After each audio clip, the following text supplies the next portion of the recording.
So you've just bought a new Victa Classic Cut Lawnmower. We're going to spend a few minutes walking you through putting this together. Fabulous, let's get started. So the first thing we're going to do is open the carton and lay out the components. So we've taken all the pieces out of the carton to put together the Victa Classic Cut Mower. There's really not a lot involved here, and we have the operator's manual here and obviously all the parts required to assemble it. If you should lose the operator's manual in the future, if you look at the back of this particular mower, you'll see that the part number here is just on the back of this brushed aluminium label. So if in the future you've misplaced the operator's manual, really not sure about what the particular product is, you can reference it really easy off the back of the lawnmower. So the first thing we're going to do is we're going to put the catcher together. Let's put the catcher together. So this is really simple. There's just 2 small steps. So just grab these little black sections and put them over the frame of the catcher. Just clip them in. So they slide on pretty easy, and there's only 3 of them to do. Yep, makes it very secure. And attach the catcher handle by just sliding it into place, and that will just nicely click into place. There we go. That's our full catcher assembly done. Yep. So now that we've got the catcher assembled, what we're going to do is attach the lower handlebar.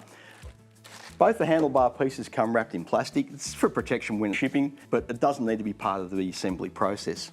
So the lower handlebar system goes on the inside of these 2 brackets, just like that. Excellent. And inside the box, you will find 2 bolts to go in to attach them, 2 nuts, and 2 brackets, and of course a spanner so that you can tighten up the nuts. And so the long bolt just comes from the outside to the inside. Bracket goes on the inside. And finish it off by tightening the nut. So we've got our lower handlebar assembly on and all tightened down. You will note that the throttle cable has been tucked in around the base of the mower. You'll also note that it's probably got a little cable tie on it. That's not required as part of the assembly, so it can be cut and removed, obviously just leaving the hole in the throttle cable accessible for the hardware. So we're going to put the top handlebar assembly on now. Fantastic. Goes on the outside and just line it up with the holes in the lower handlebar. Okay, so now that we've got our handlebars attached, we're going to do the throttle cable. And it's really important when you do this that the throttle cable comes over the top of the bars, not underneath.